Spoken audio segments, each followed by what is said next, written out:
have no idea why I find some things satisfying. Why my brain decides seeing an object get evenly sliced up, or watching different colours of sand be squished together is worth a dopamine hit, I'll never know. But Satisfactory seems to have cracked the code, bottled up those oddly satisfying sensations, and blasted them off into space in a factory building game that made my brain melt in the best ways possible.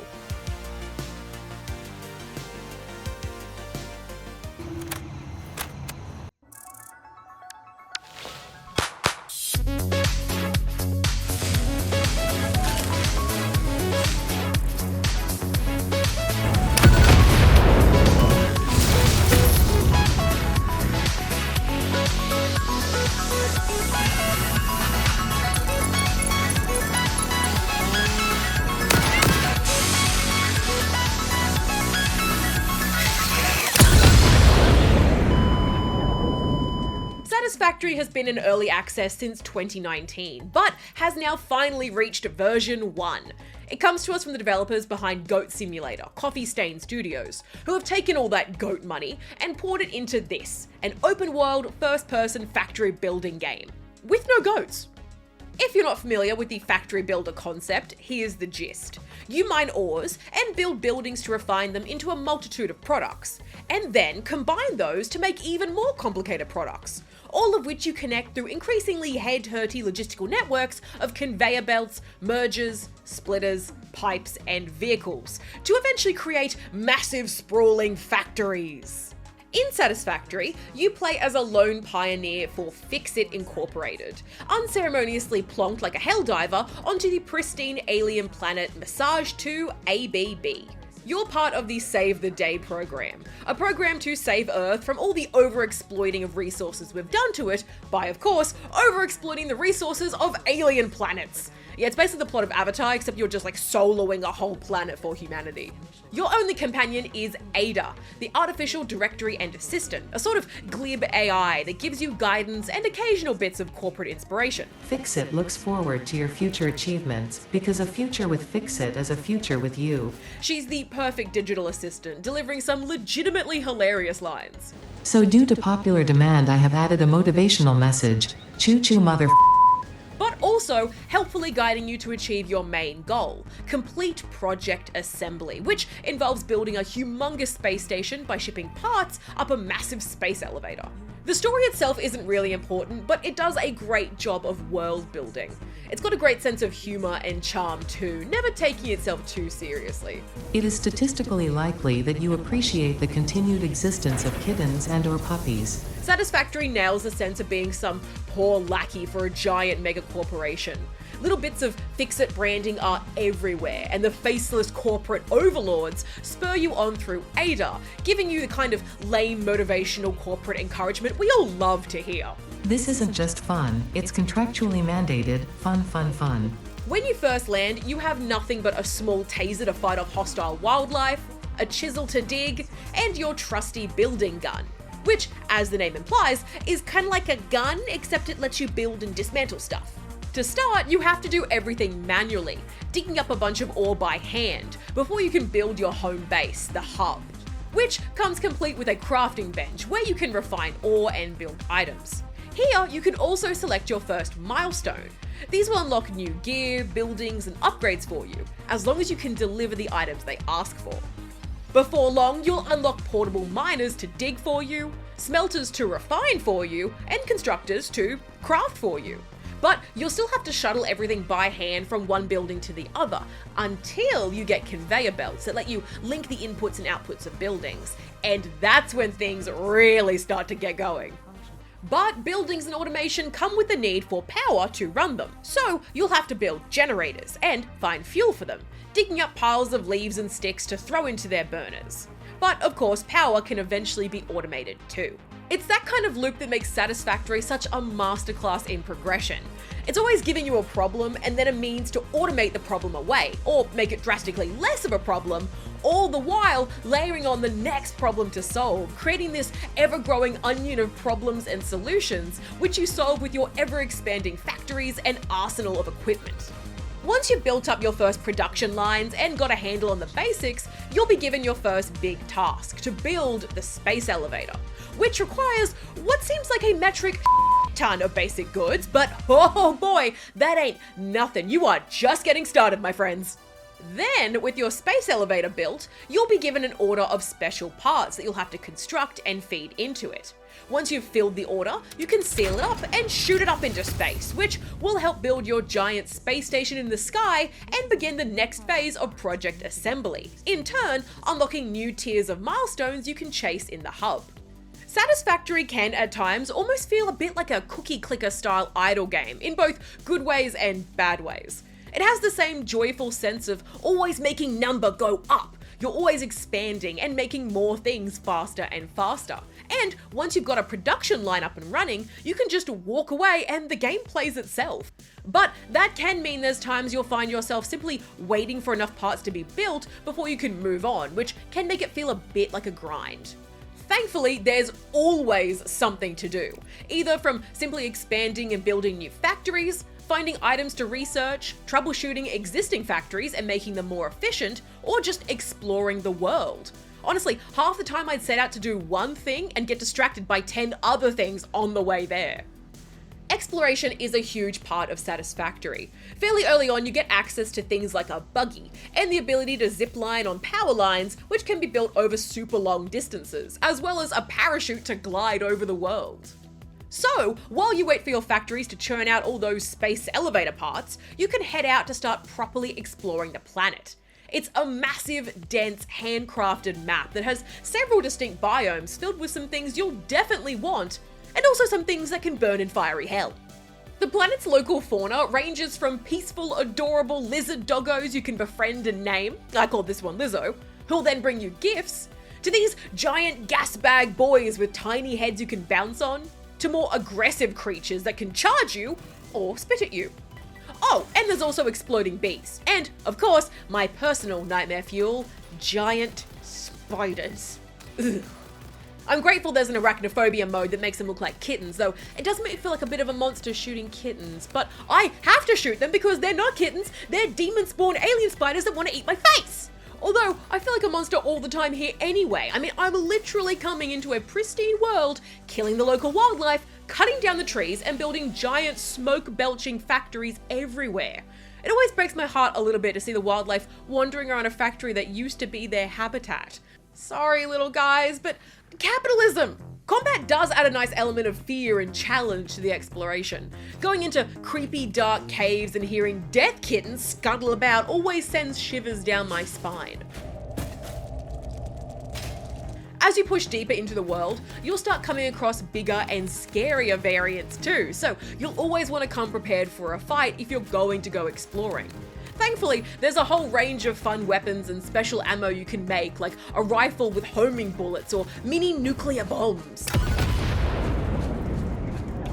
Combat is a pretty minimal part of the game though. Hostile creatures always just stick around areas of interest like resource nodes or special items, so you'll pretty much only get hassled by them if you hassle them first. Again, I'm actually the monster, aren't I? And once you've built up an area, hostile enemies won't spawn, so there's no base defense or random attacks to worry about.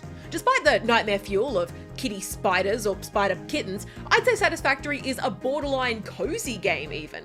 It's calming and peaceful for the most part, just letting you chill in its world and build or explore at your own pace. Besides the wildlife, there are some extremely useful things you can find out in the world. Crashed freighters can be opened up to reveal a hard drive, which you can then scan to unlock a range of alternative crafting recipes that can make life a lot easier. There's also alien slugs, which let you overclock buildings so they run faster, and two types of alien artifacts you can find, Mercer spheres and summer sloops. The spheres are absolutely one of the best things in the game. These let you build dimensional depots, which upload items into your personal cloud-based inventory that you can then pull from anytime, which is amazing when you're trying to build factories away from your home base, something you'll be doing all of the time. Without them, you'll have to travel all the way back to your factory constantly to restock on items. Trust me, that sucks. Use the depots. Summer sloops are equally useful in other ways, letting you boost your power production or even just make buildings magically produce more goods without needing more resources, at the cost of needing more power. The artifacts also play into the story in a fun way, triggering an alien identity to start talking to you in Ada when you collect them. Your waves could be bigger, your blood thicker, your bones many, your organs more. Hello to you too. Outside of exploring and building elevator parts, there's also a couple of other progress trees you can work through. One is using a research station called MAM that lets you research items you find to unlock new technology and upgrades. Another is trying to make coupons that you can spend in the Fix-It shop. Don't worry, that's not a microtransaction thing. Basically, you build these things called awesome sinks, which let you destroy items in exchange for points that go towards giving you a coupon. These coupons can then be spent on a range of useful and mostly aesthetic things, like new types of foundations, windows, decals, and all sorts of stuff that can help you design better looking factories. There's also a range of dumb, fun things you can get, like a coffee cup, a boombox with various tapes, and of course, this little guy, the cart. Sinks are also essential if you want to have an efficient factory. Otherwise, you'll end up with full storage containers and block production lines, bringing factories to a halt. Of course, you may not care about being efficient, but Fix-It would encourage you to try. And when I say that, there really is an art and joy that comes from trying to keep things efficient. Every production line becomes a satisfying puzzle to put together. And at first, it's easy to do. For example, you may get 60 iron per minute from a miner, which evenly splits into 2 smelters, making 30 iron ingots a minute each, which can then go straight into constructors that use 30 ingots a minute to make 20 iron plates. Everything is easily divisible. But soon enough, the math starts mathin' hard. When you've got literally hundreds or thousands of buildings and processes all feeding into each other and odd numbers dividing into more odd numbers, getting split into uneven fractions of fractions, getting sent this way and that, it can be a lot to keep track of. But thankfully, as it's been in early access for so long, there's already plenty of excellent player-made tools which can tell you exactly how many resources and what buildings you'll need to make an item. There's a sense of accomplishment to figuring all this number management stuff out, and I say that as someone who freaking hates math. Speaking of player-made tools, there's also been a ton of mods created that can tweak the experience. Not to mention a bunch of in-game settings included that will let you play how you want to. From flying, god mode, infinite resources, unlocking everything, there's not much you can't change if you want to. I think one of my favorite things about Satisfactory though is just the scale of everything. At some point, you'll need to start using resources like oil that are likely kilometers away from your starting base and require massive refineries and tons of power to operate. And because they're so far away, you'll need to set up things like truck stations or train lines to help move goods long distances. These vehicles can seem a bit complicated at first, but work well once you know what to do with them. You can just record a route for trucks to travel on, and they'll auto-drive themselves as long as they have the fuel. And you can just create a little timetable for your trains, set which depots to load from and which to unload to, and off they go! Although, if you start having multiple trains and multiple tracks and you need to start using block and path signals, well, let's just say I needed to watch a few videos to figure out how all that worked. But then it's around this point you suddenly realize you've become a mega engineer, building huge pieces of infrastructure with mega factories fueled by massive power facilities, all connected by trains and Futurama vacuum tubes to let you get around. The scale and complexity of what you need to build to accomplish project assembly can be daunting, but also massively impressive once you build it. Watching goods humming along multiple conveyor belts at thousands of items a minute is truly one of life's great little joys. It's impressive just how satisfying every little interaction is too. Things which could be a boring click in a menu are made into these lovely little moments, from the clinking of hammering at the crafting table to hitting that big red button to ship off goods in your freighter, flipping a power switch on a blown circuit. And, of course, sending off a space elevator shipment. It all just has a wonderful clunk, thonk, and crackle to it. Even the act of building itself is extremely satisfying, which is good because you need to build a lot, if I haven't made that clear already. The building gun lets you zoop out these long lines of foundations and walls, laying down massive structures in seconds. Everything about it feels so snappy and tactile too. There's a great little magnetism to placing conveyor belts and buildings. There's the little bloops and clicks of the gun, the thuds and clunks of buildings being placed, and the way all your items fly out of your inventory into the world give every action some wonderful feedback. It can occasionally be a bit fiddly trying to get some things to go where you want, but overall, building is an intuitive joy once you get the hang of things. There's even a great sense of progression to the building too. You can create blueprints that let you cut down on the busy work by making some handy pre-built templates for yourself. And you'll eventually get the hover pack, which lets you hover anywhere there's a power source, which makes building so much easier in the mid to late game. Not to mention, being able to explore using it so I can float up where the spider kittens can't get me.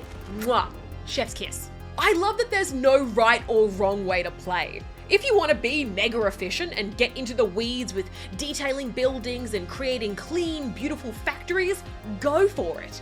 Or you can just plop down belts and buildings in a mess of conveyor spaghetti and call it good enough. It is up to you. I should mention as well that if you want, you can play this online with friends, which is great. Although personally, I enjoy the solo vibes. Satisfactory is just one of those magical games. The only sense of corporate BS you'll find here is from Fixit Incorporated. There's no microtransactions, no icky modern gamer faff, just a beautiful hand-built world to explore with incredibly powerful and enjoyable building tools, insanely deep factory building, and a cozy vibe you can honestly get lost in. The fact it's been in early access for half a decade means it's been built and polished alongside a passionate community of players, and you can feel that passion pouring back out of it. Satisfactory is not a game you'll get a quick hit of adrenaline from, but it's the kind of game that can become a hobby in its own right. If you let it get under your skin, you'll lose track of time, and before you know it, you'll have sunk hundreds or thousands of hours into it. It really is just that satisfying. Play.